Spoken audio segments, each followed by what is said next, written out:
Good morning, mateys. Today is the first day of summer, and it's chilly.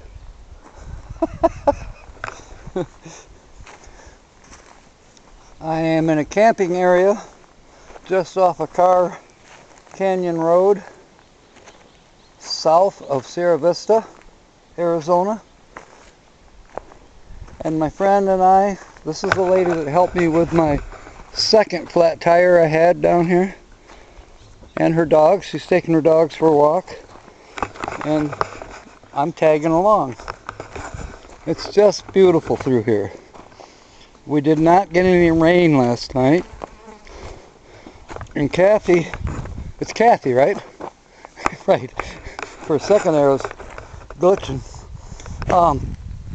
Kathy says, I asked her about the monsoons, because she's lived down here for 3 years, and she says it's more like non-soon. I like that. Steve, what do you think? I told her that you gave me the title ADD.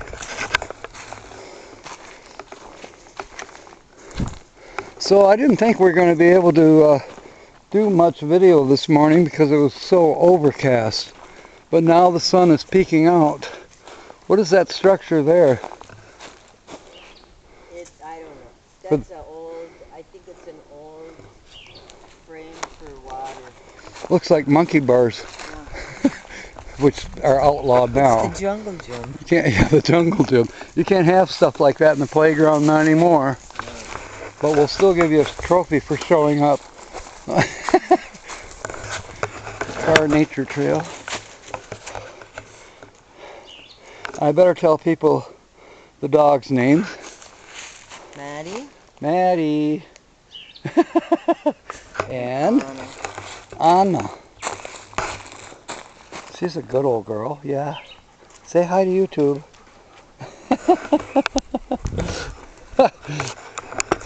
Oh, there's a foundation over here. This is the ruins. Carr ruins, okay.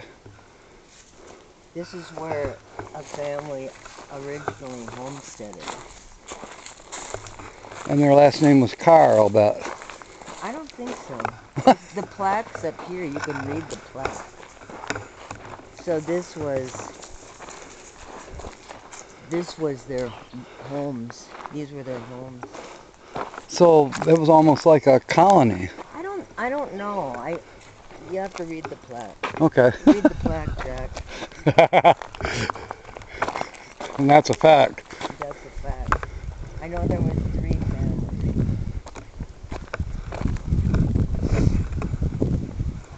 But it must have been phenomenal. I mean, it was... We got 1, 2, 3, 4, 5 structures. You see that tall thing?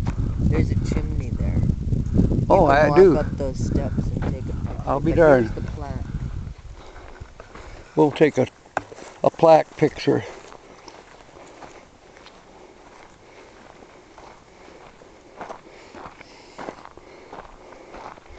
James Carr, 1880 to 1884. So they were here 1 year longer than you, Kath. Yeah. The first reported settler in Carr Canyon. He was a Cochise County entrepreneur. That's a 25-cent word. He operated a lumber mill, built the Huachuca Mill Toll Road. So he was an entrepreneur. And then he filed a claim for 160 acres. But it's not saying why he left.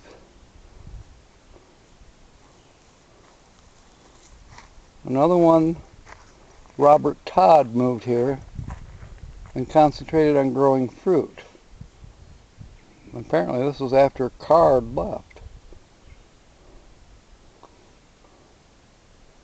Todd died in 22, and in 1925 Mrs. Todd sold the ranch to her son and daughter. And they were, well no, somebody else, John Healy, who had been in the Army. He was a commander of mainly African American or Buffalo Soldier units. I did not know that that's what that meant. I thought they rode bison.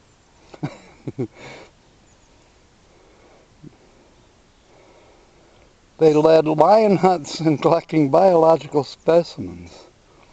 Wow. So, when I first started walking up here, there's a guy named Jeff Cloud. I don't want to be on. Oh, I'm sorry. But you are. There is a woman.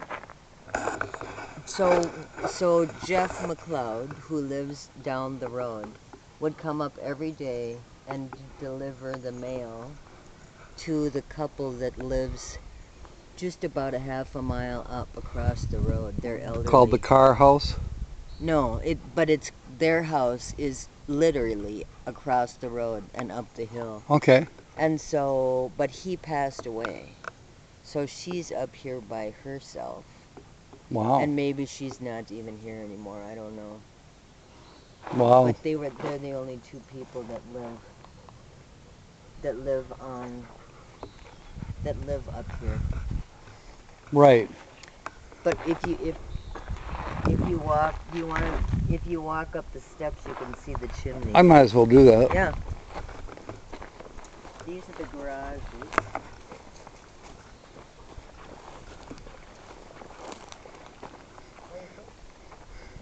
That's one tall chimney. This would have been the grand entrance, I would say. It must have been pretty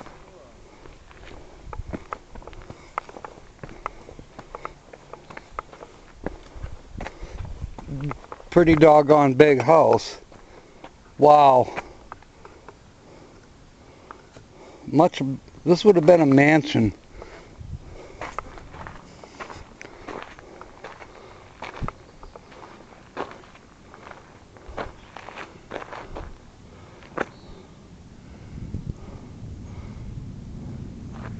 Amazing.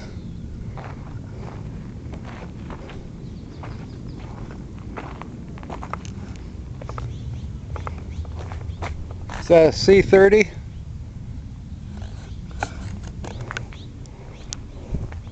No, that sounds more like a jet.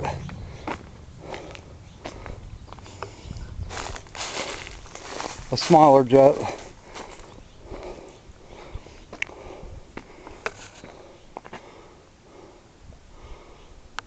There's some initials carved in the back of the garage wall.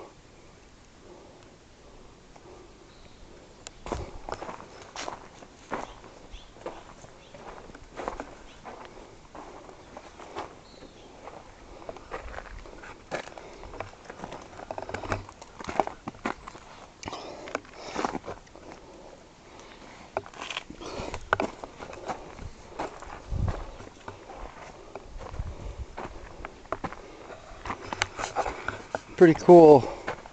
They used a heck of a lot of mortar.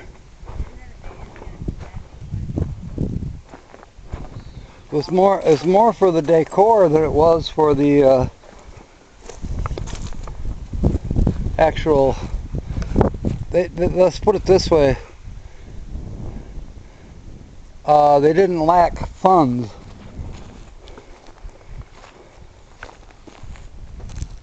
Oh, there's another foundation over there too. Neat. Let's see how many minutes we have. Almost 3. So they had fruit trees. Okay. Yeah, they mentioned on the plaque about fruit trees. And so we'll walk that way because that's where we're going to go back. Right. But you can see the clearings where there once were fruit trees. And they would have had to have irrigated them. Mm-hmm. Exactly. So they couldn't have gone far. I mean, they would have needed to be close to home. I see a few pipes underground here and there. And those are that is the only water source in here. Okay. It must come from a yes.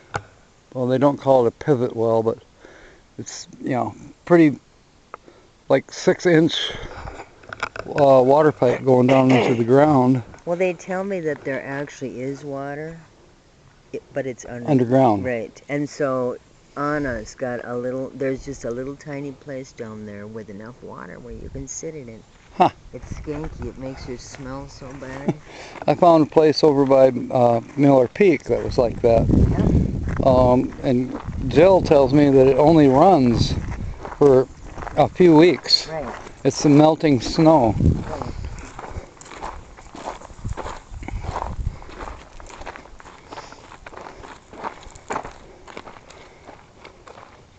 And there are falls up there that run, let me see if I can just see them. Is there a natural spring? Or is it only a seasonal? It's behind these trees. Okay. So when you get back home, look up the road and you should be able to see. It's pretty significant. Okay. You know, I can visually, in my imagination, see mountain lions up there. Right. They're still around. I found a pair at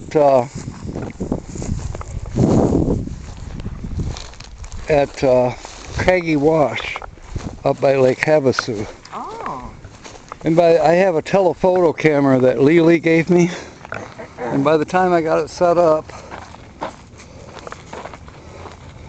I was zoomed in on them, and just as I was about to click the shutter, 3 of those little one-man planes came over the top of the peak, spooked me and the mountain lions, and then kind of pissed me off. I know. Well, and what are the odds of having planes come over the mountains at that exact instant? Yeah, I think it was just so I could have a story to tell. The one that got away. It's like all the guys that come in and say they caught the biggest fish ever. Oh yeah. But they don't have any pictures. Yeah, but they'll tell you this is how they do it. Exactly. I'll show you. Exactly. It was this long. Exactly. So between my thumb and or between my forefinger and my thumb, which one is it? I always told them, if you don't have a picture, if you don't have evidence, don't tell me the story. Well, even nowadays, that won't fly because it's Photoshop. Right. So this is where the orchard was. Right. I would love to have seen that. Steve and Oki have orange tree, and I forget what the other tree is, but they're actually growing fruit on their place, and they are really in the desert. They would say Off the grid? not quite, but close. That goes back to the trail, the main trail. Ends up at the parking spots. Yep. Cool. This is just a shady trail. Yeah.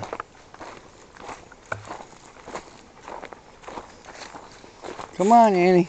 Come on. Oh, Annie's back there, up there. Come on, Maddie. Maddie. Maddie's the one that loves to walk.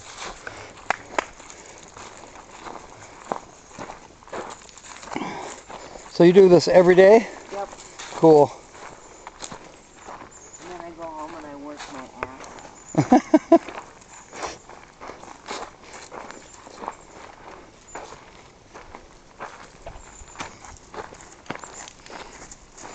Wonder what this would have been. These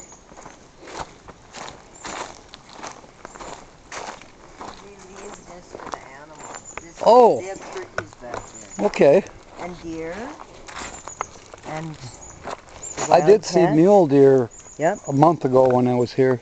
There are a lot of deer They came and visited for a minute. And I think, and I could be wrong, but I think that somebody's feeding them down in those houses coming in. So they just have hordes of deer down there.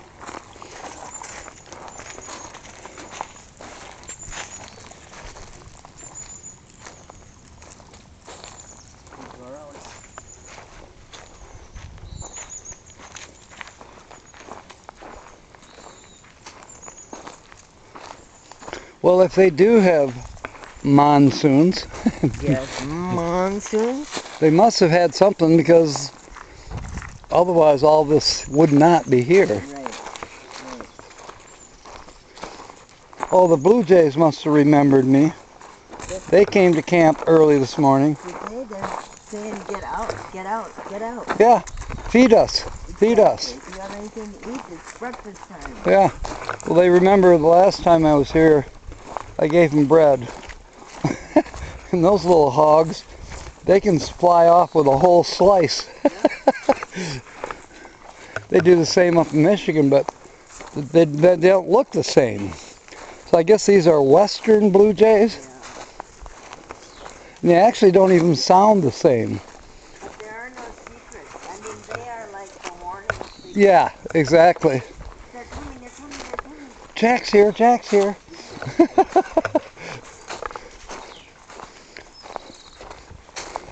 Now, these trees that have the white bark, is that a kind of a beech?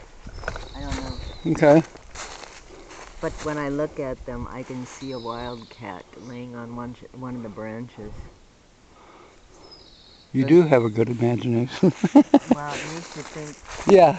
'Cause I'm always busy looking around Yeah. down here. You're supposed to be looking down for snakes. Exactly. Exactly.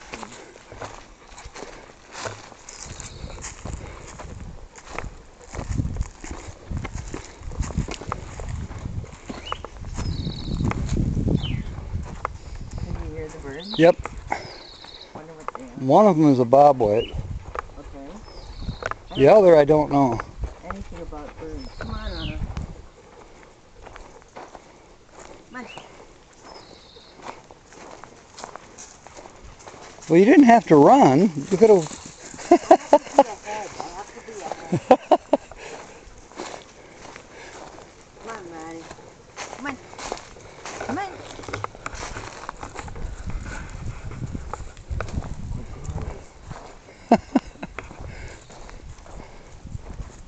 And now we're headed back.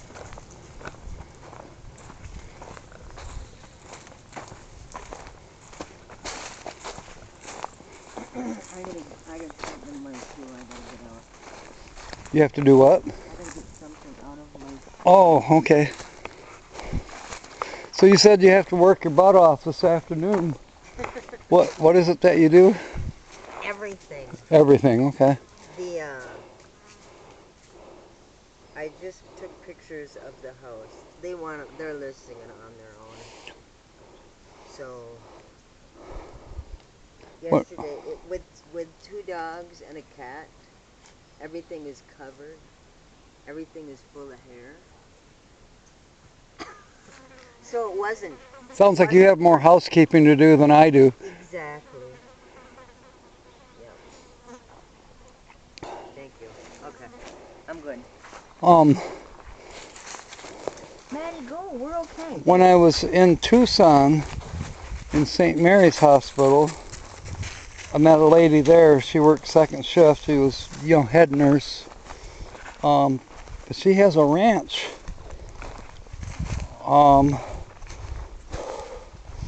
Where that one-lane bridge crosses the San Pedro. What's the name of that town? Is it Hereford? Yes, Hereford. Yep. She lives 4 miles from that bridge. And she has, a couple horses, goats. It's kind of a hobby farm, yeah. And I guess that keeps her pretty busy, but I'm like, wait a minute, did you say Hereford? And she said, well, yeah. She says, where you did your filming. I said, okay. That's like almost 100 miles from the hospital. But she commutes it. So she drives 200 miles a day. What does she drive? I don't know. I think it's a Subaru. I'm not sure. I did ask her that question, but I can't remember what she told me.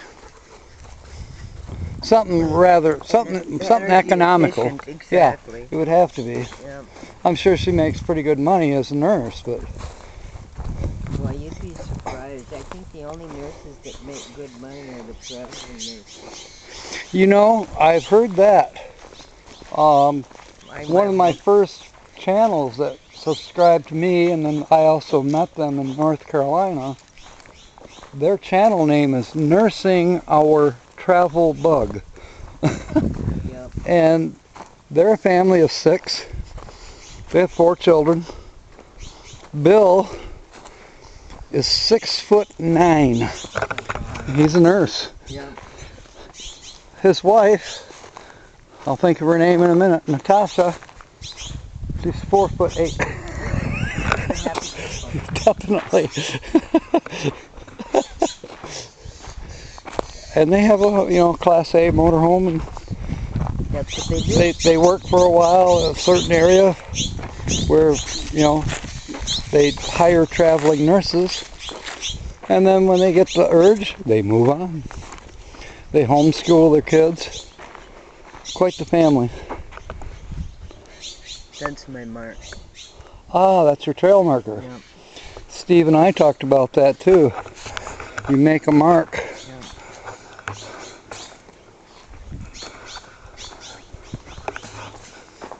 He drew a line in the bottom of the wash. We went to see petroglyphs that are a little bit off the beaten track.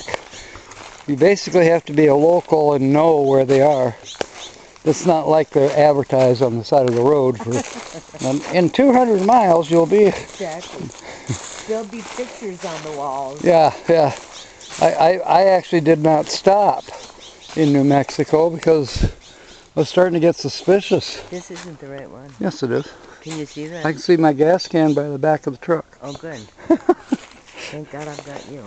Well, I'm glad you found your marker, or we would have ended up we'd have kept walking, and we would have been at Amanda's house. We would have been in Hereford. We would have been to Anna's water hole. Yeah.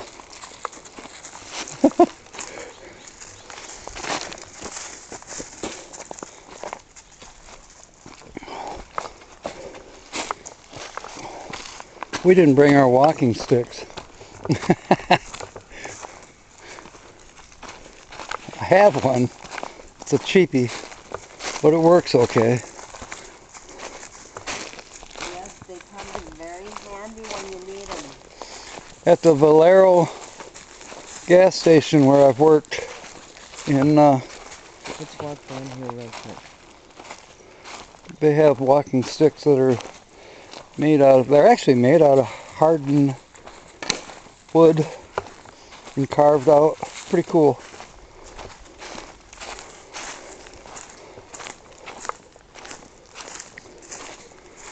This is where people camp. Right, for tent camping. Come and open the car.